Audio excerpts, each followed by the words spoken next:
Hello दोस्तों, स्वागत है एक बार फिर आप सभी का आपके अपने यूट्यूब चैनल PS क्लासेस पर।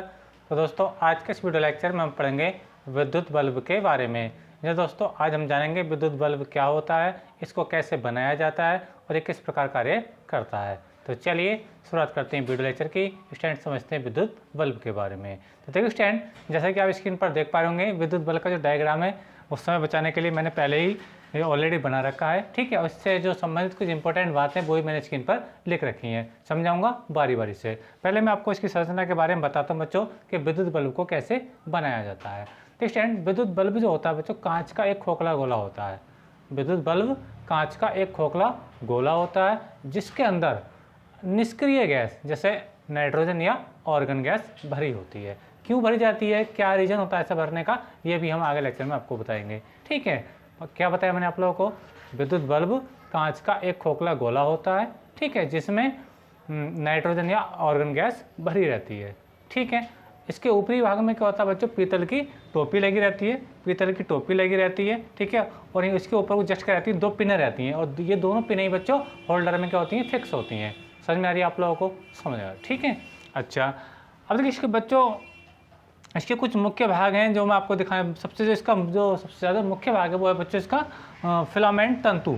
फिलामेंट तंतु, यही वो तंतु बच्चों जिसकी वजह से हमें प्रकाश मिलता है। कैसे मिलता है ये मैं आपको समझाने वाला हूँ, ठीक है। तो इसका जो सबसे मुख्य भाग है बच्चों वो क्या होता है, फिलामेंट तंतु होता है, ठीक है बच्चों। ये काय का बना होता है बच्चों, ये आपका टंगस्टन धातु का बना होता है, ये आपका टंगस्टन धातु का बना होता है। अब टंगस्टन धातु का बनाने का मतलब क्या है, इसको टंगस्टन धातु का ही क्यों बनाया, आयरन का क्यों नहीं बनाया, समझ रहे आप, कॉपर का क्यों नहीं बनाया, टंगस्टन का ही क्यों बनाया। तो बच्चे इसके दो रीज़न है। तो पहला रीज़न तो बच्चे ये है कि टंगस्टन का जो गलनांक होता है बहुत हाई होता है। क्या समझे आप, यानी इसका जो मेल्टिंग पॉइंट होता है, टंगस्टन धातु का जो गलनांक होता है बहुत हाई होता है, यानी बहुत ज़्यादा टेम्परेचर पर जाकर गलता है। कौन, टंगस्टन। और वो कितना होता है, लगभग इसका जो गलनांक होता है बच्चे, इसका जो मेल्टिंग पॉइंट होता है टंगस्टन का, वो लगभग 3400 डिग्री सेल्सियस होता है। यानी 3400 डिग्री सेल्सियस अगर ताप हो जाएगा तब जाकर ये आपका टंगस्टन का जो तार क्या हो जाएगा बच्चों, गल जाएगा। इससे नीचे ताप पर ये कुछ भी इस पर इफेक्ट नहीं पड़ेगा और ये अपने आप में बहुत ज़्यादा ताप है इस टाइम, ठीक है। तो पहला रीजन तो ये है कि इसका जो गलनांक होता है बहुत ज़्यादा हाई होता है, यानी बहुत हाई टेम्परेचर पर जाकर ये गलता है। समझ में आई आपको। दूसरी बात बच्चों ये है, टंगस्टन धातु का फिलामेंट बनाने का दूसरा रीजन ये है कि टंगस्टन धातु के बहुत बारीक बारीक तार बनाए जा सकते हैं, बहुत बारीक बारीक तार बनाए जा सकते हैं। जैसा कि आपने जो रियल में आपने बल्ब देखा होगा, उसके अंदर जो फिलामेंट होता है उसका जो तार होता है वो बहुत बारीक स्प्रिंग जैसा दिखता है, बहुत बारीक स्प्रिंग जैसा दिखता है। तो इसके दो रीजन है उस टाइम, यानी फिलामेंट के टंगस्टन धातु का बनाने के दो रीजन है। पहला रीजन, इस टंगस्टन का जो गलनांक होता है बच्चों बहुत हाई होता है, लगभग 3400 डिग्री सेंटीग्रेड होता है। दूसरा रीजन ये है कि टंगस्टन के जो बहुत टंगस्टन धातु के जो तार हैं वो बहुत बारीक बारीक बनाए जा सकते हैं। जैसे कि आपने रियल में बल्ब में देखा होगा कि उसके जो इसका फिलामेंट होता है उसके जो तार होते हैं, तार जो स्प्रिंग जैसे होते हैं बहुत बारीक बारीक होते हैं। समझ रहे हैं आप लोग मेरी बात को, ठीक है। चलिए आगे चलते हैं। तो देखिए स्टैंड, तो स्क्रीन पर आप देख पा रहे हैं विद्युत बल्ब, और देखिए अब इसके बारे में कुछ बात करेंगे। देखिए हाँ, ये बात कर लेते हैं विद्युत बल्ब के लिए। विद्युत बल्ब है क्या, देखिए स्टैंड, विद्युत बल्ब करता क्या है। विद्युत बल्ब जो बच्चों वो विद्युत धारा के ऊष्मीय प्रभाव पर, विद्युत धारा के ऊष्मीय प्रभाव पर आधारित उपकरण है। विद्युत धारा का ऊष्मीय प्रभाव, ठीक है। अब विद्युत धारा का ऊष्मीय प्रभाव क्या होता है, देखिए स्टैंड मैं आपको समझा रहा हूँ। जब किसी वायर के अंदर, जब किसी तार के अंदर करंट फ्लो कराया जाता है, यानी धारा प्रवाहित कराई जाती है, तो तार गर्म हो जाता है। तार क्या होता है बच्चों, गर्म होने लगता है, ठीक है। इसे हम क्या कहते हैं बच्चों, विद्युत धारा का ऊष्मीय प्रभाव कहते हैं। समझ में आया आप लोगों को, फिर से रिपीट कर रहा हूँ। विद्युत धारा का ऊष्मीय प्रभाव क्या होता है, जब हम किसी तार में विद्युत धारा प्रवाहित कराते हैं तो तार गर्म होने लगता है, ठीक है। इसे ही हम क्या कहते हैं, विद्युत धारा का ऊष्मीय प्रभाव कहते हैं। तो ये जो बच्चों विद्युत बल्ब है ये विद्युत धारा के ऊष्मीय प्रभाव पर ही आधारित है, क्योंकि इसके अंदर हम बच्चों करंट ही तो फ्लो कराते हैं, हम धारा ही तो प्रवाहित कराते हैं। धारा को प्रवाहित कराने पर जब इस तंतु का टेम्परेचर बहुत हाई हो जाता है, तंतु का टेम्परेचर बहुत हाई, लगभग 1500 डिग्री से 2500 डिग्री के बीच हो जाता है, तो क्या होता है बच्चों, ये जलने लगता है, लाल होकर क्या होता है बच्चों, जलने लगता है। समझ में आप लोग मेरी बात, ठीक है। तो मैंने क्या बताया कि जो बच्चों विद्युत बल्ब होता है बच्चों, विद्युत धारा के ऊष्मीय प्रभाव पर आधारित एक उपकरण है, ठीक है। समझ में आप लोगों को, जो विद्युत ऊर्जा को यानी लाइट को ठीक है, में मिलता है प्रकाश ऊर्जा में बदलता है। क्या मतलब तो प्रकाश ऊर्जा में या प्रकाश में बदलता है, क्योंकि इस समय प्रकाश की तो प्राप्त होता है। ठीक है, तो देखिए क्या इसके लिए कुछ इंपॉर्टेंट बातें मैं आपको समझा रहा हूँ।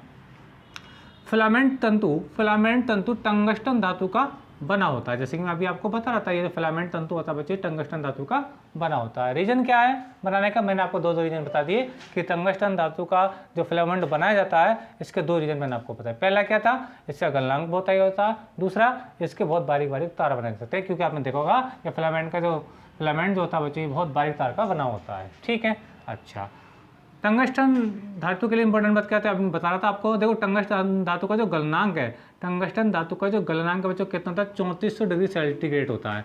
यानी ये जो आपका टंगस्टन ये जो बना हुआ है आपका तंतु, ठीक है, इसका जो गलनांक होता है वो 3400 डिग्री सेंटीग्रेड होता है। बात समझ रही है। अगर ये गलनांक बच्चों कम होता, ये गलनांक अगर कम होता तो एक कम टेम्परेचर क्या होता बच्चे, गल जाता, और गल जाता तो ये काम ही नहीं कर पाता, ये फ्यूज हो जाता बल्ब। समझिए आप लोग को मेरी बात। ठीक है, तो यही मैं आपको बता रहा था कि इसका जो गलनांक है बहुत हाई होता है, किसका, टंगस्टन का। आगे क्या है, बल्ब में नाइट्रोजन अथवा ऑर्गन गैस भरी होती है। यानी इसके अंदर बल्ब के अंदर या तो नाइट्रोजन गैस भरी होगी या फिर आपकी ऑर्गन गैस, यानी या तो आपकी N2 भरी होगी या आपकी AR यानी आर्गन गैस भरी होगी। इस बात को याद रखना कि बल्ब के अंदर कौन सी गैस भरी जाती है बच्चों, नाइट्रोजन या ऑर्गन गैस भरी होती है। ठीक है, नेक्स्ट बात क्या है इसके अंदर, बल्ब को सील बंद करने से पहले, जब बल्ब को बंद करते हैं बिल्कुल पैक करते हैं, सील बंद करने से पहले इसमें वायु निकालना आवश्यक है। इसके अंदर की जो वायु है, जो एयर है, ठीक है, हवा है, उसको निकालना बहुत ज़रूरी होता है। ठीक है, बात समझिए आप लोगों को। अगर देखिए बच्चों मान लीजिए अगर इसके अंदर आपने हवा नहीं निकाली, इसके अंदर को आपने ऐसी सील पकड़ दिया, ठीक है, इसके अंदर वायु भी रह गई ना, ऑक्सीजन भी रह गई, तो होगा क्या बच्चों, ये जो फिलामेंट है, ठीक है, ये जो फिलामेंट है गर्म होकर वायु से कर लेगा, ये अभिक्रिया कर लेगा और ये क्या हो जाएगा, ऑक्सीकृत हो जाएगा। याद रखना मेरी बात को। इसके अंदर वायु का रहना क्यों जरूरी, ठीक नहीं है, क्योंकि अगर इसके अंदर बच्चों वायु होगी तो फिलामेंट का जो तंतु है, ये फिलामेंट तंतु, ठीक है, ये गर्म होकर वायु की ऑक्सीजन से क्रिया करेगा और खुद क्या हो जाएगा, ऑक्सीकृत हो जाएगा। बस में आप लोगों को, और ये फिर प्रॉपर प्रकाश नहीं दे पाएगा। इसलिए याद रखना इसके अंदर वायु नहीं होती है। ठीक है, तो यही मैं लिखा था कि बल्ब को सील बंद करने से पहले वायु निकालना जरूरी है। ठीक है स्टैंड। अच्छा, धारा प्रवाहित कराने पर तंतु का जो ताप है, ये जो आप तंतु का ताप देख पाए जिस पर हमें लाइट मिलती है, प्रकाश मिलता है, तो ये कितने टेम्परेचर काम करता है, 1500 डिग्री से 2500 डिग्री के बीच। यानी जब इस फिलामेंट का ताप 1500 डिग्री सेंटीग्रेड से 2500 डिग्री सेंटीग्रेड के बीच में हो जाता है, ठीक है, तो इस बीच टेम्परेचर पे ये तंतु जल करके क्या होता है, जल करके लाल हो जाता है और क्या होता है, प्रकाश हमें देने लगता है।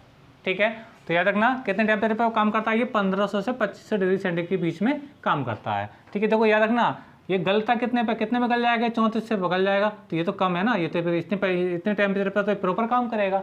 समझ में आया आपको लोग मेरी बात। ठीक है, अच्छा आगे क्या है, बल्ब की शक्ति का मान अलग अलग वोल्टेज पर अलग अलग होता है। यानी बल्ब की जो पावर होती है, उसकी जो वैल्यू होती है, ठीक है, उसका मान जो होता है अलग अलग वोल्टेज पर अलग अलग होता है। और इसी प्रकार आपने वोल्टेज बल्बों को देखा होगा, ज़्यादातर लिखा हुआ 100 वाट 220 वोल्ट, ये आपने ज़्यादातर देखा होगा, ज़्यादातर बल्बों पर आपने ये देखा होगा। ठीक है, इसका मतलब क्या होता है, इसका मतलब बच्चों ये होता है, यदि बल्ब 220 वोल्ट पर जले, ये जो बल्ब अगर 220 वोल्ट पर जले, यानी ये जो बल्ब है बच्चों आपका 220 वोल्ट पर अगर ये जलता है, ठीक है, तो इसकी शक्ति जो होगी, इसकी जो पावर होगी बच्चों, पावर यानी पी का जो मान होता होगा वो कितना होगा बच्चों, 100 वाट होगा।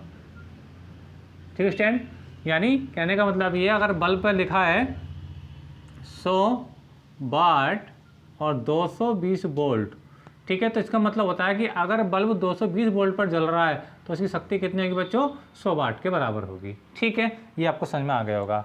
आगे देखिए बात करते हैं, बल्ब में व्यय ऊर्जा 5 से 10% भागी प्रकाश में परिवर्तित होता है। यानी कहने का मतलब ये, जब इसके अंदर बल्ब के अंदर विद्युत धारा प्रवाहित कराते हैं, ठीक है, तो इसके अंदर विद्युत ऊर्जा क्या होती है, खर्च होती है, तो उस विद्युत ऊर्जा का 5 से 10% भागी काय के रूप में मिलता है, प्रकाश के रूप में मिलता है। यानी प्रकाश के रूप में कितना भाग मिलता है बच्चों में, प्रकाश के रूप में मिलता है बच्चों में ऊर्जा, प्रकाश के रूप में 5 से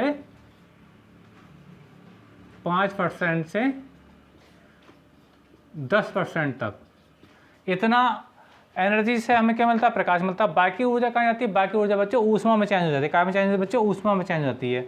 यानी कहने का मतलब मेरा बच्चों ये है कि जब ये विद्युत बल्ब कार्य करता है, जब इसके अंदर हम विद्युत धारा प्रवाहित कराते हैं, तो केवल 5% से लेकर के 10% तक ऊर्जा हमें प्रकाश के रूप में मिलती है। क्या रूप में मिलती है बच्चों? प्रकाश के रूप में मिलती है।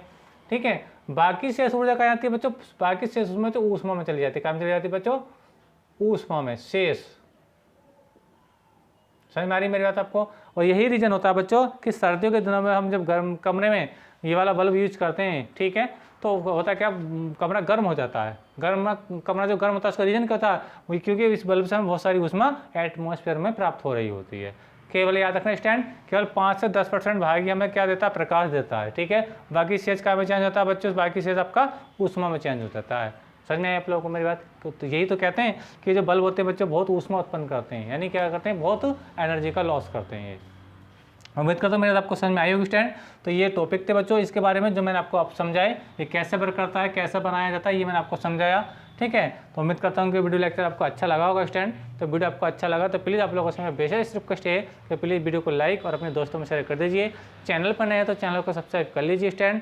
चैनल को सब्सक्राइब करने के साथ साथ बेल आइकन का बटन जरूर दबाइए, ताकि हमारी हर आने वाली लेटेस्ट वीडियो का नोटिफिकेशन आप लोगों को समय से प्राप्त होता रहे। स्टैंड मिलेंगे नेक्स्ट वीडियो में किसी नेक्स्ट टॉपिक के साथ, तब तक के लिए धन्यवाद, बेस्ट ऑफ लक।